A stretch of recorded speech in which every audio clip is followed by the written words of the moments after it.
What's up, everybody? Welcome to another episode of What is James Backing? This is May 31st.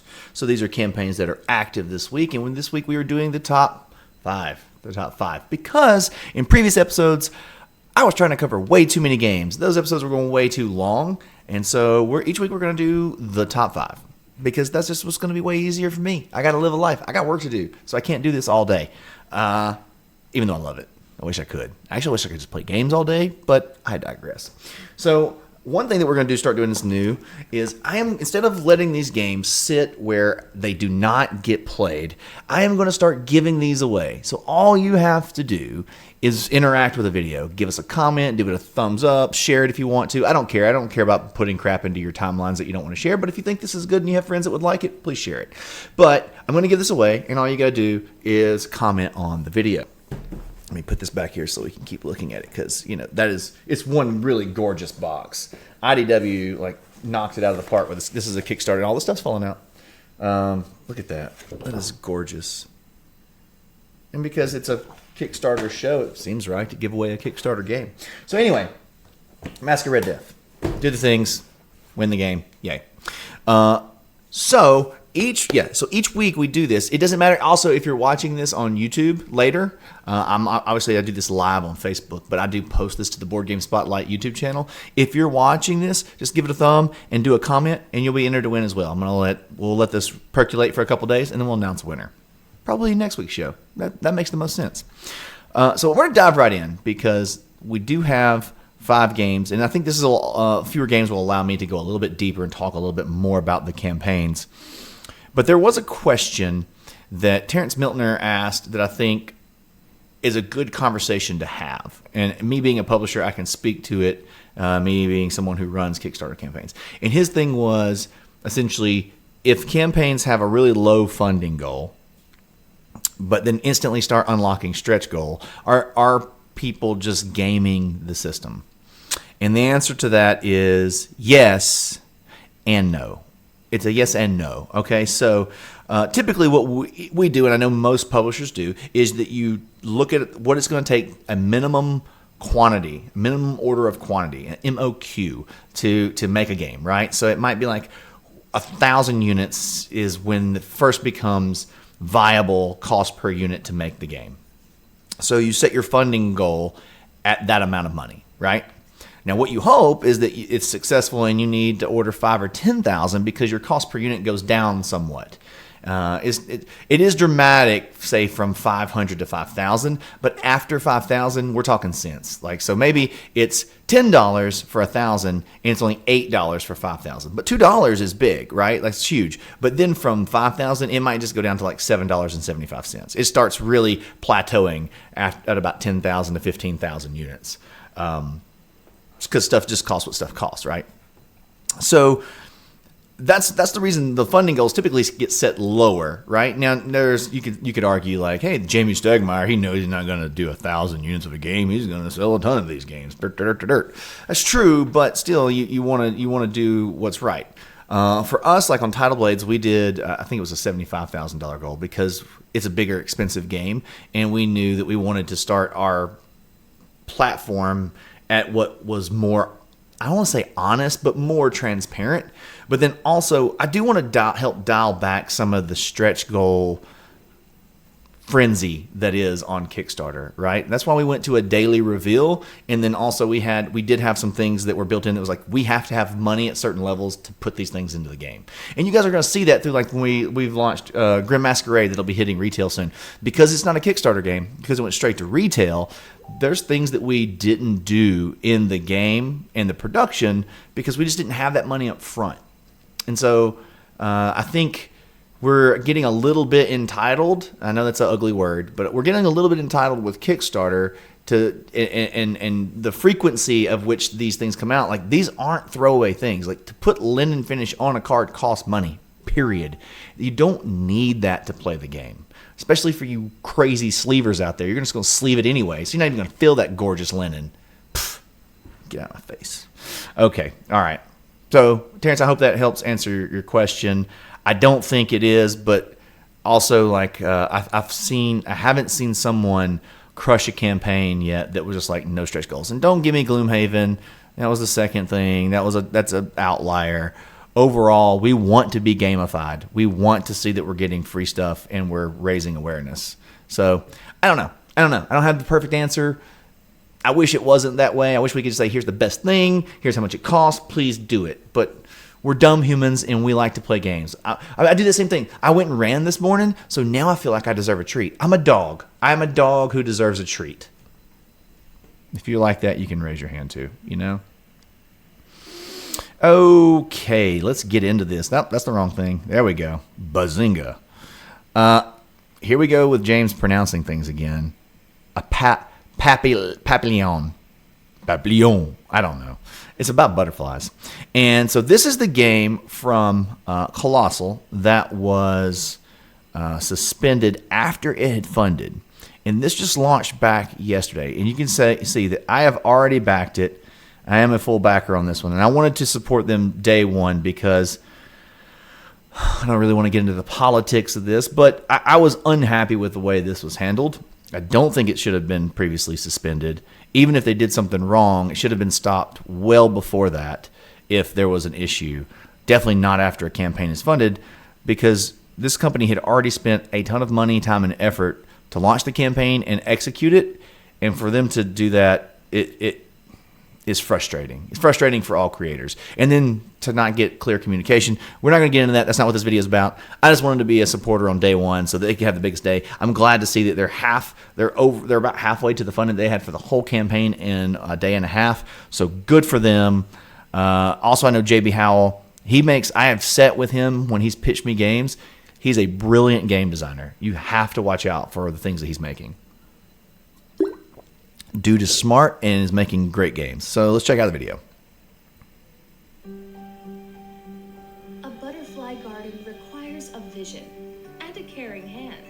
As you plan out what to plant and where, caterpillars will congregate and clouds of butterflies will be drawn to the most desirable flowers. As a gardener, you'll need to balance the size and number of your flower beds and attract butterflies to the flowers with the best nectar. And of course, every garden needs a gnome.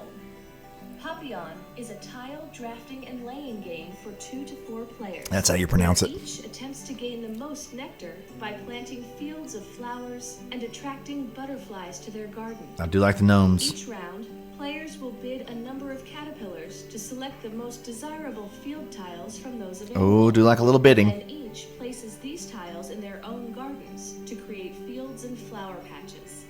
Okay. As each player's garden grows, butterflies will gather on completed patches of flowers before being drawn to the specific planted flowers to gather nectar. All gardeners will attempt to draw their butterflies to the best planted flowers before you can. If you're clever, though, you can make sure that your own butterflies collect the most nectar. Under your care, the butterfly gardens in Papillon will grow and thrive. So I'll go ahead and say I really like the way the 3D effect of of the trees and the flowers and the butterflies. I think that's really cool. I don't really care about butterflies. Like, that's not a theme that I overly care about. However, I will say, while the theme doesn't really get me super excited, the gameplay, like Azul, also the theme does not get me excited, right? But that's one of my most played games at this point, probably ever. Like, we play that all the time. That's if I ask Parker, hey, do you want to play a board game? He says yes. I'm like, what do you want to play? He says Azul every time. So I don't. It's not for me. It's not a deal breaker, I guess is what I'm saying. But it also is not like I don't see it and go, whoa, gotta have it, right? Like I did with Ultra Quest. I saw the initial pitch, I saw the art, I saw the world, and I was like, yes. And then I went and checked out the gameplay. So this one I'm going to check out the gameplay more closely because the theme isn't something that just sings to my heart. However, I do know, a game like this, I do know people that this theme would be more attractive to, that I could sit down and play this game with. So this is the type of game I have certain games. Maybe you guys are like this too. I have certain games in my collection that are specific for those kind of reasons. Like I can, if my mom comes over or my grandparents or someone who's just not a gamer and not into high fantasy orcs and Tolkien-esque type stuff, right?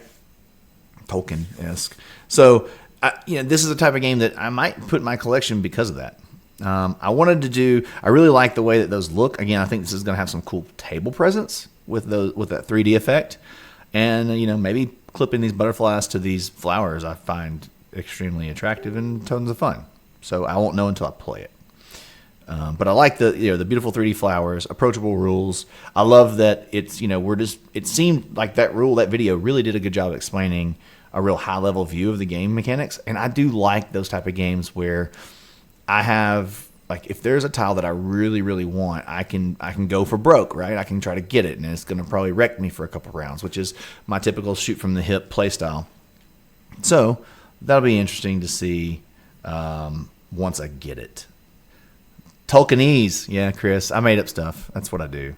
Tolkien. I meant to be Tolkien-esque, but it come out Tolkienese. So yeah, this is one, again, I really wanted to support off the bat. Look, great job on the GIFs. Are you team GIF or team GIF?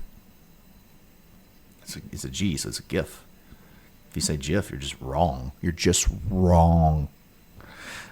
I really dig it.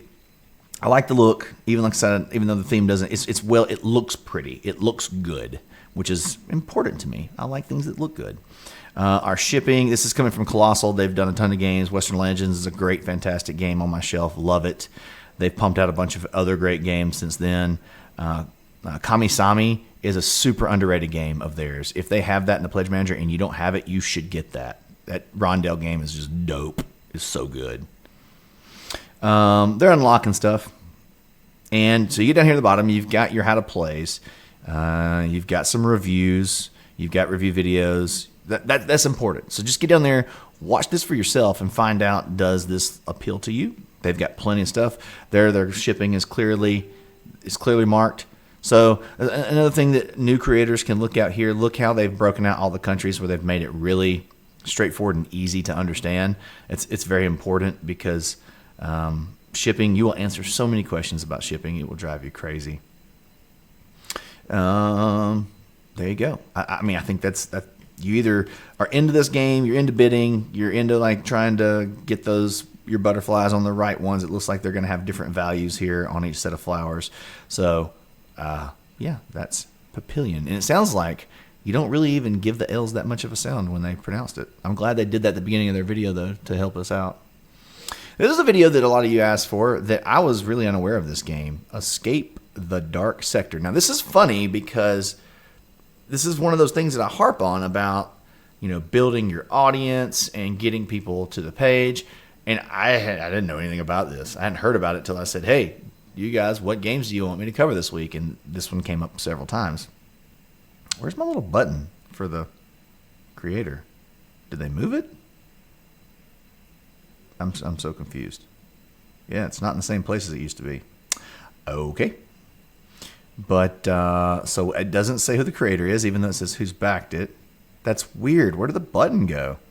Anyway, it's by some people, and it doesn't say how many they've created. Do I need to change it? I don't understand. Hey, Kickstarter, your UI is broken. Typically, it's right there. I click on and see what they've created in the past. But anyway, so let's watch the video together. See what this is about.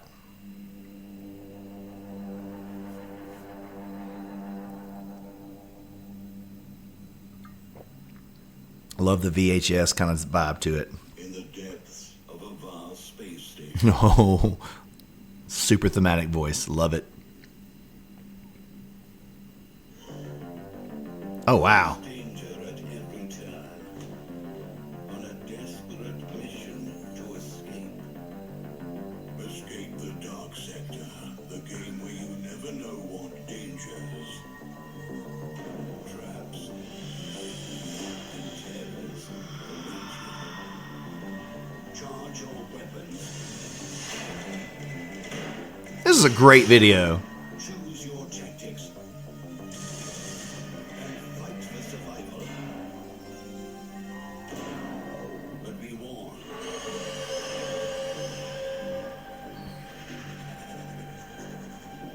Some of you will You're gonna die, clown!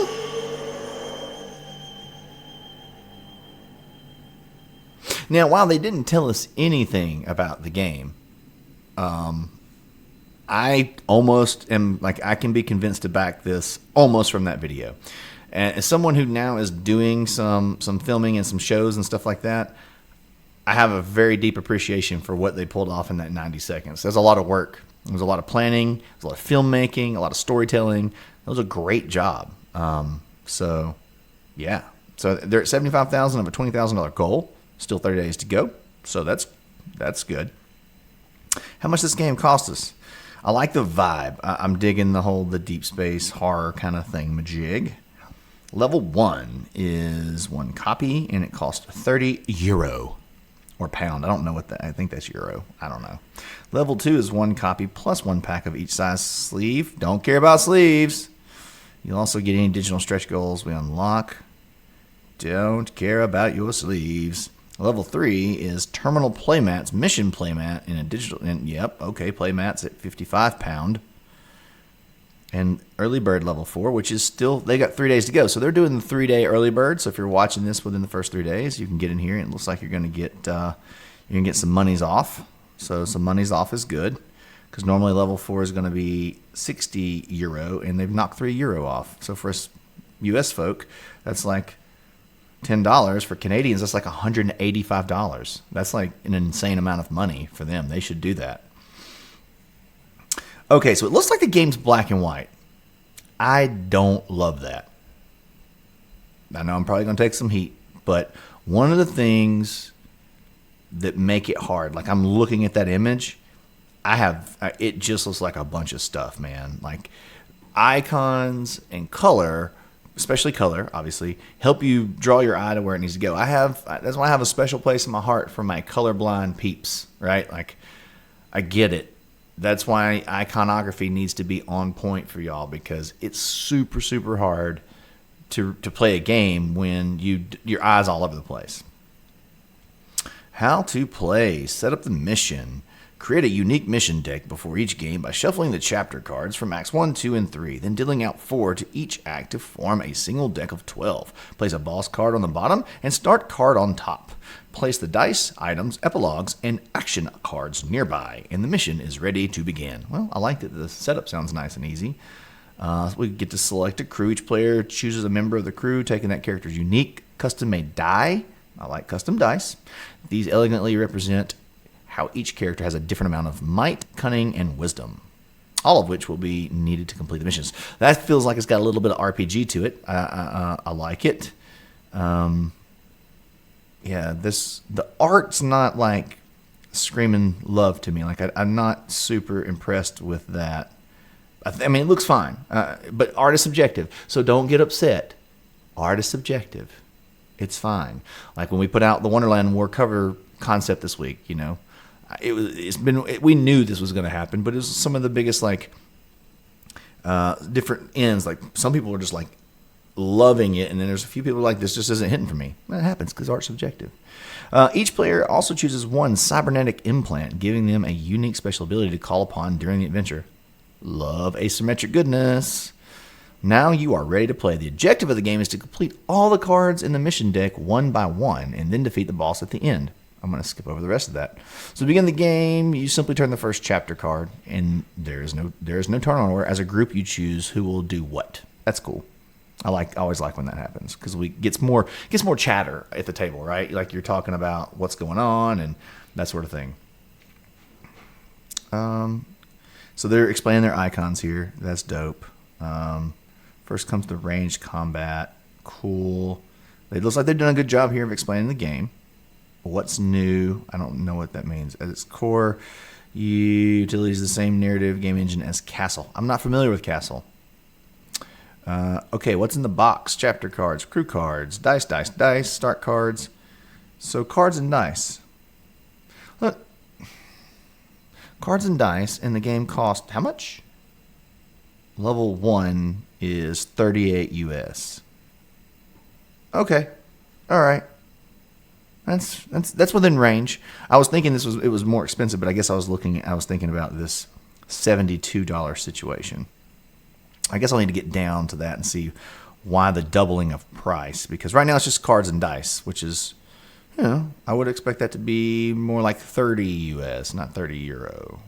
Which I guess that's technically what it is. Anyway, level 3's got these player mats. The player mats, what are they made of? It just says for terminal play mats. I don't know if those are neoprene. I don't know if those are like double thick with the whole like punch out goodness. I'm not really sure. It just says that they're player mats. So I mean, is it paper? Like, you need to tell us what that is. And if it comes later, I apologize. Mission mat.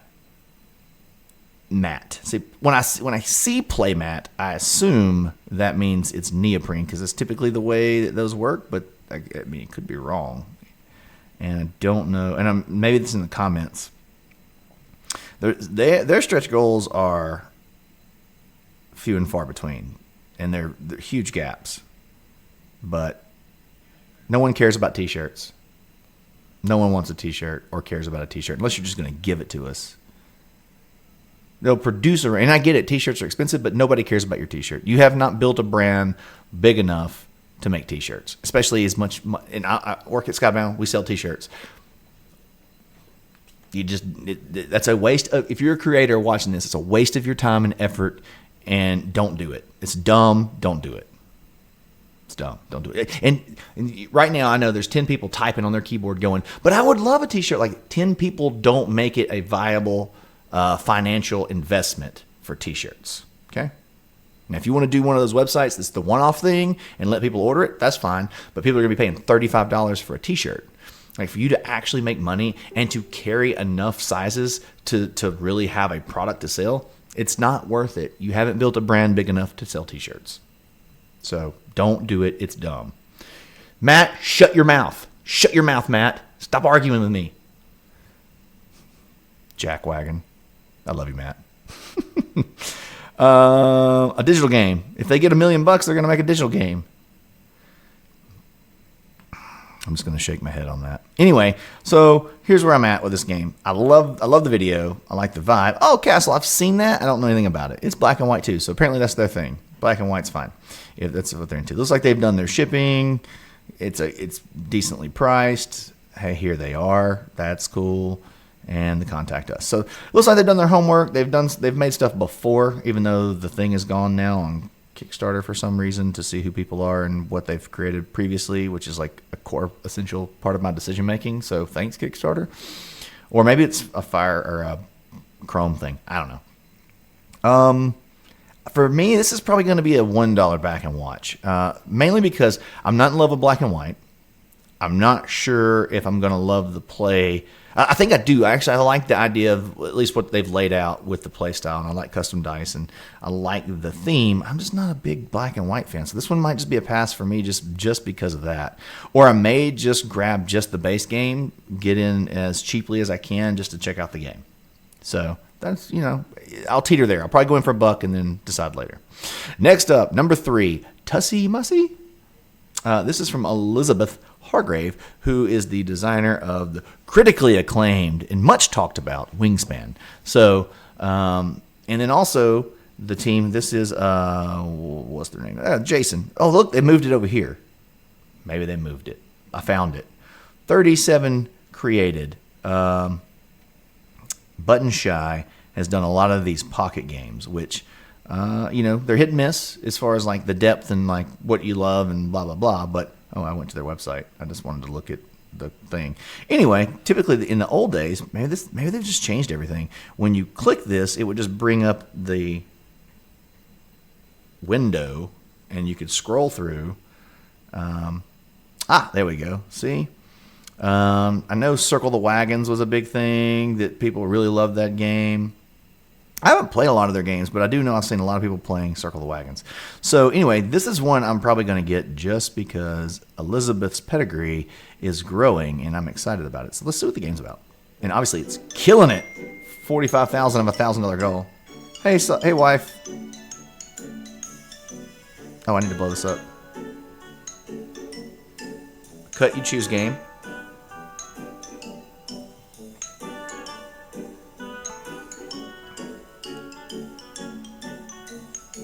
I like that they give you kind of an idea of the games that it's similar to that you might like.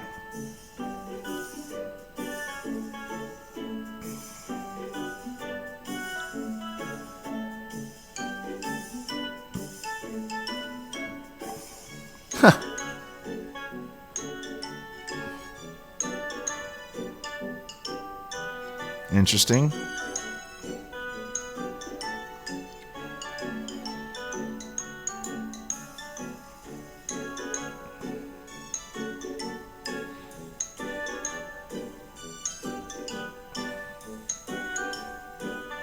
This card counts as any one color. So I like yeah.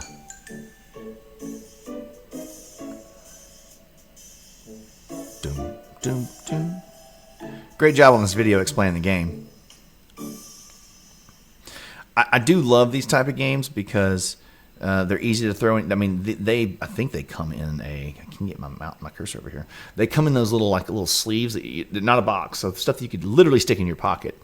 And so those are nice, especially like if you're at a convention or at a restaurant waiting for your food. I play those type of games. Like we keep Age of War in our car, and if we're going to a restaurant where Sandra and I know the kids are going to be bored, I just take it in with us and we play. At least Parker and I. Still just likes to throw the dice and break stuff. But Parker, me and him will play the crap out of Age of War while I wait for our food. And then, the food's there and I have had no complaining. Love those type of games. I love this because it's got, and I'm not typically a huge fan of the split you choose mechanic. I don't know why. It just doesn't really excite me.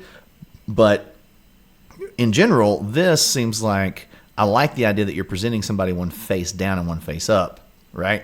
So there's that bluffing mechanics kind of built in. And as you guys know me, I like bluffing mechanics as a designer of 2 bluffing games. And I always try to whip in some sort of bluffing mechanic into almost anything that we're making. I just love that option of being like, am I doing a thing? Did I outwit you? Love it. So the game is $10 for 1 copy. So another thing that I really love about a game like this is you're not really out anything, $10, if you don't like it. So it's super, super, super low risk. So I would say that you should totally get in on this. What is a 30? You get a play mat? Man, look at you guys at Button Shies finding a way to get some more money in there. I dig. Again, the art, this makes me feel like the mid-90s. You know the wallpaper that was in the mid-90s when you had all the gold fixtures and you had the flower in the kitchen and the green countertops? That's the vibe this art gives me, which is, again, not really doing anything for me personally. But, again, I don't really care. If I'm going to have a game that's fun, I might actually take this and do like a homebrew and put Harry Potter on it. That's what I did for... oh gosh, my brain just went dead. Love letter. I made my own Harry Potter love letter. So you can always do that too on a small game like this. You can't sell it or anything, but you can just make your little fan fiction-y thing. So there's plenty of videos here. Cool. So you can watch people play it. That's super thematic for flowers. Not gonna lie, dudes, that's 90-second nerd. You guys going all in. $10, $20, you get another game. $30, you get the playmat. $72, you just get all the games, just all of them. They'll send you all the games. And there's still some more. Oh, there's a solo. Okay, not mad about that. They have a lot of their little pocket games. You should check that out. Spiel des Jahres. She's up for the Spiel des Jahres. That's good for her. Like, that game's great. It's so good. Boom, boom, boom, boom, boom, boom, boom. I'm trying to just see if there's anything else. I think that, does the $10 include shipping? I think it does. Let's check it out together.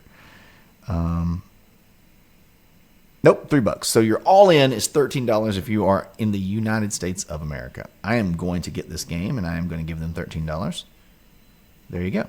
Next up, Dragon's Interest from TMG. Now this one puzzles me, right? TMG is a large, well-known company with a lot of people who support their games and love their games, and not me being one of them. I think they make fantastic games. They're all very solid. There's some that I like better than others, but they always do a good job of making interesting mechanics. Obviously, the deluxeified thing is their thing. I don't think this game is in that same genre, right? Like they're not bringing a game back over and deluxifying it, even though I know they've got some stuff in here that's going to give it like that boost. But it's a $20,000 goal, and it's not funded yet. So in the comments, after we check this out together, I want to know your verdict. Like, why is an established company like TMG, who usually does really well on Kickstarter, struggling with this game? Because I think we're going to see at surface level, it's a game that looks good. All right, so let's watch the vid, and then we'll dive in. Look at that animation. An uneasy peace has come over all of your kingdoms. Like that diversity, y'all. Good job, TMG. Now is the time to rebuild your homes. But war is a costly business, and your treasuries are nearly bare. Oh dear, we're almost broke. In your time of need, you must turn to the most wealthy individual you all I like the art. and fear the mighty dragon. In Jesse Lee's Dragon's Interest, I like the glasses. 25 players will attempt to outbid, outmaneuver, and outplay their opponents as they all seek to come out on top. They will build castles, harbors, temples, and more, and then use those buildings to earn knights and precious gold. Precious Gold gold. to be used for future improvements and paying off the dragon. I'm gonna pay him off. Loan Shark has money to lend and the willingness to provide it, but she has a shrewd head. Look at those glasses. I love that. Return on her investment. Take a little hand and be like, Will need to keep a close eye well, on their actually. ensure they have enough money on hand when payments are due. Oh dear. If you cannot pay, your kingdom will be reduced to ruin and ash. She's a dragon. Daily benefit She can nuke it. exacts her anger Pay up or get out. and revenge. Do you have what it takes to walk the fine line between what Can we please stop using the "Do you have what it takes"? can you rebuild your It's like in every game. Do you have what it takes? or will you push your luck one step too far when the dragon comes calling? Find out when you play Dragon's Interest. Well, it looks great visually. Like, again, I guess I'm a high fantasy nerd, so you're going to get that from me. But that's a kind of this is a kind of thing, and I love. Oh, there it is. I bet that's one of the big things really holding this game back. 3-player minimum hurts games. It hurts them. 60 to 90 minutes is also a big. So it's a deeper game for it to be what seems like probably bidding and outmaneuvering. 69 minutes might be outside the window of what people typically want to. Like, this seems like that should be more of a 30 to 60 minute game, not a 60 to 90. So they may have missed the window there on that a little bit. It looks like the game, just for the straight up the game, is $50. And it looks like you're shipping 7, so you're looking at 57. Again, for this game mechanic, that seems high. It seems high. But I also know their production value. So, I don't mind doing like another 10 or 20% on what I feel like a market perception is of a game mechanic. We fought this with again, I think I've talked about this before, but with Grim Forest being a family game at $50, you really want family games to be like 35 or lower, right? You don't want it to be 50. That just seems too high. So this, and I'm not saying this is a family game. Obviously, TMG is not known necessarily for family games, but the mechanics lend themselves to that. I don't know. There's some expectations there. Looks like for another $5, you can get some metal coins. Do like metal coins. And for that's retailer. I'm not a retailer, so I like this straightforward. I think if I'm going to go in for 50, it's a no-brainer to go for 55 and get metal coins. Like that's just dumb easy. Magnet treasure chest, that's cool. Building tiles, kingdom screens. I like the art. Actually, those metal coins are freaking sweet. Look at that. They're uniquely shaped. I love that. Now I kind of want it just for those metal coins. This is how y'all get me, man. Y'all know my triggers. I dig on the contract card pickup situation. I love hidden action selection with some bidding. That's fun. He put in the most, he gets the one he wants. Similar to Papillon that we were talking about earlier, right? Negotiate secretly with neighboring kingdoms. Oh, that's neat. So you put some stuff in the box, slide it over to your neighbor. Yeah, I'll give you that thing for this stuff. Interesting. So what does it say? Take turns activating buildings. Gain resources based on how many of the particular building you have. Then make secret offers to others based on the type of building you activated for buildings and resources. Be careful if your offer is too low. It may backfire on you. Interesting. Pay the dragon. The dragon moves. Pay the dragon interest. That's never good. So at the end of the round, the dragon will move at least one space around the mountain. Whichever building type she passes dictates which building projects owe interest to her. Payable immediately. Sometimes new buildings tiles revealed in the center will indicate that she should be moved more than one space, or that other events should trigger. Okay, cool. So there's a rule book. There's stretch goals, which they're not hitting because they're not there. This is a feel bad too. This is a bad thing. People. So hey, it's funny. This kind of ties back in to what we said earlier about Terrence. You were asking why set a funding goal low and then stretch goals. So this is the opposite of what we talked about. So now you never know, right? They didn't expect this to happen. They put together a great looking game, and for whatever reason, there's some things that's making it not hit. But now this is feel bad. You get here and you're like, well, I want, and especially since you showed me, I want those custom meeples. And I want them to have the stickers that look cool. And I want, what is this, cloth lined on the bottom of the treasure chest? I don't really care about that. But, I want the custom meeples. And so now we're probably not going to get those. And so that feels like, oh, there's something I'm not getting. So that is the line as a publisher that you try to dance around. This is all prospecting. It's all gambling. You're really just trying to understand the market and think you hit it right. And sometimes you miss. And unfortunately, it looks like this is going to be a miss for them. Looks like they're probably going to fund, but how far up the unlock chain do they get?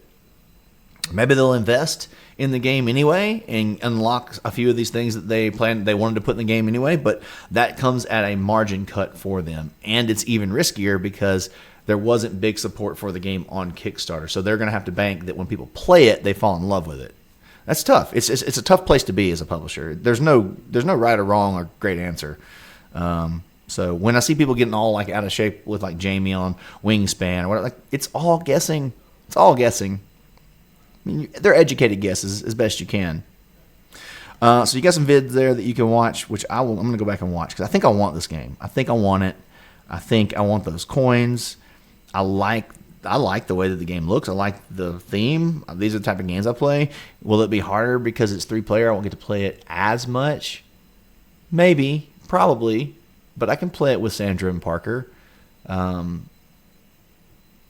Probably 60, 90 minutes. Might be tough. I don't know. But definitely play it with the gaming group. So, cool. Established company. You're going to get it. So I think I'm in. I think I'm going to be in for this one at the 55 because I want those coins right there. Look at those things. Bonk, bonk, bonk. Cool. And now on to our last game of the show, Dungeon Brawler. I don't know anything about this. It's a dungeon crawler meets old school beat 'em up in a fast-paced co-op card game for 1 to 4 players. All I know is that multiple people asked me to cover this game, so I was going to check it out.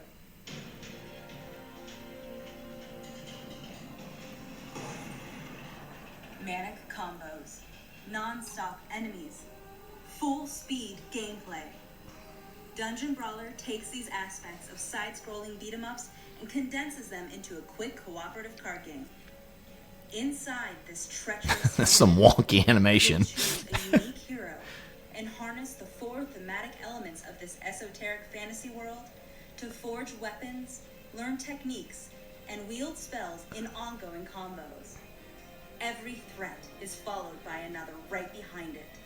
And these heroes never stop to rest. It's a mad dash rush down to the end. Will your deck be powerful enough to defeat the terrifying boss by the time you stand in its awe-inspiring presence? Dungeon Brawler is a cooperative card That animation's for killing 1 me. to 4 players. It will take strategic hand management, Roar! clever deck building, and tactical team coordination to win against this sinister game. Sinister. This game is sinister. Okay. Well, nothing's jumping out to me there. It's $5,000 gold. They're funded. 27 days to go. Good for them. So this is the first created by Patrick. We found, guys, the mystery has been solved. Apparently, we've moved this down here. Why? Who knows? UI, having it up here was great. Top of the page over here. Not really sure why it needs to be over where the pledges are. But you do you, Kickstarter. Looks like they've put some, at the top, 30 minutes, 13 plus, 1 to 4. Cool. Why back? How much is this thing? $20. Why did they think they're delivering this game in October of 2019? That's not going to happen unless they've already made the game. If they've already made the game, then maybe. If they have not made the game, there's zero chance of that happening. So we've got some red flags, first time creator situation going on already. Why back? You always have wanted to stomp monsters and get cool items, pets, and spells. Yes, I have. Because 2D side-scrollers and classic RPGs go well together. Why, yes, they do. Because you want a quick game you can play solo or with friends. You know me so well. Okay, I'm not reading all those. So it looks like, I wonder if they're jiving a bit off of Boss Monster here. Because that's, Boss Monster's the side-scrolling beat 'em up from the 80s, 90s 8-bit situation. Each player controls one hero. Each hero represents a different theme. Across the party lineup is Deadly Dungeon itself whenever a card is removed. Print and play rules download. The rewards. That's really not a whole lot to tell me how to play the game. You also don't have, need headers in here that say how to play. And then rewards, like you did it here. So is that all the how to play we get? I don't know. There's the rule book, so I'm assuming that's the section for how to play. Then they've got cards, and we have 0 pets. What did the pets do to you guys? Free shipping. Nothing's free, man. Nothing's free. We believe in our product so much that we are offering free shipping worldwide. That is stupid. That is really, really, really stupid. Stupid. Doesn't matter if you believe in your product. You have to make money on your product so you can make more products. Or, just not go in the hole and lose your butt on said product. Shipping is not free. You don't have enough margin in a $20 card game to pay for shipping all over the world and to still pay for the game and make money. Maybe you wrote that out. It's just dumb. That's dumb. I almost don't want to even consider backing this game, not because I don't want a good deal or I don't like the game. I don't want to contribute to them having another unit that's going to probably end up costing them money.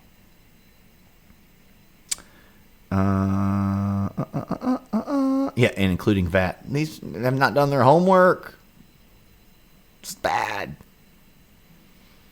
Cool. The media. So cool. You can go in here and check out. Apparently, Rado did a preview. Mark Street did a preview, so you can check out the game and the mechanics. Typically, if you're doing Rado, he's going to do you a walkthrough, playthrough situation.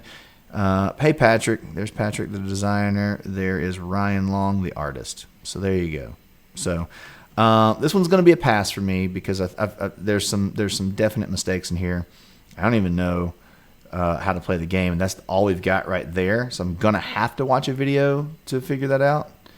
I know I didn't read every single word of that, but and the October 2019, and I don't know, man.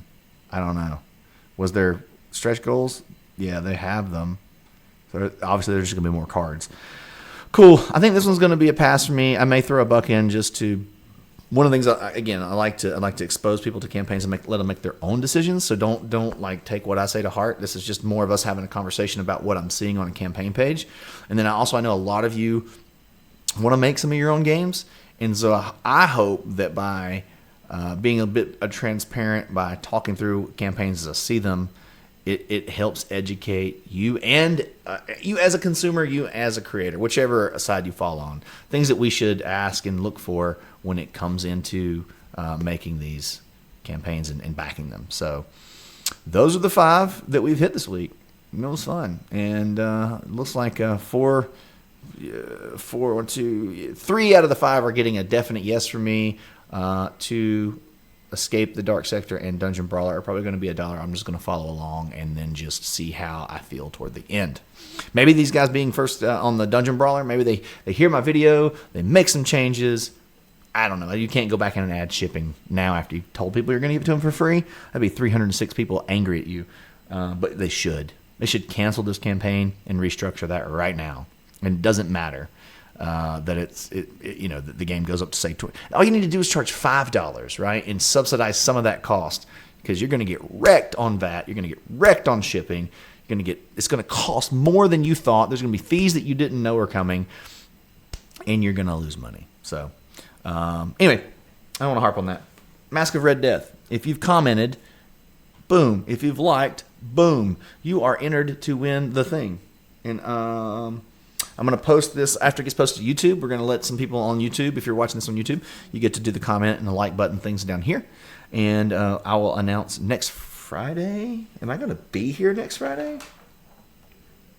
Yeah, sure, I'll be here. Next Friday, we'll announce the winner. And then on that show, we'll have a new game to give away. I'm going to start doing this because I want people to play these games that I have in my floor over here. So, that I'm not going to get to, unfortunately. So, anyway, cool. Thanks for watching. Go back some Kickstarters. Appreciate you guys. Roll Tide. Go Kickstarter. Woo!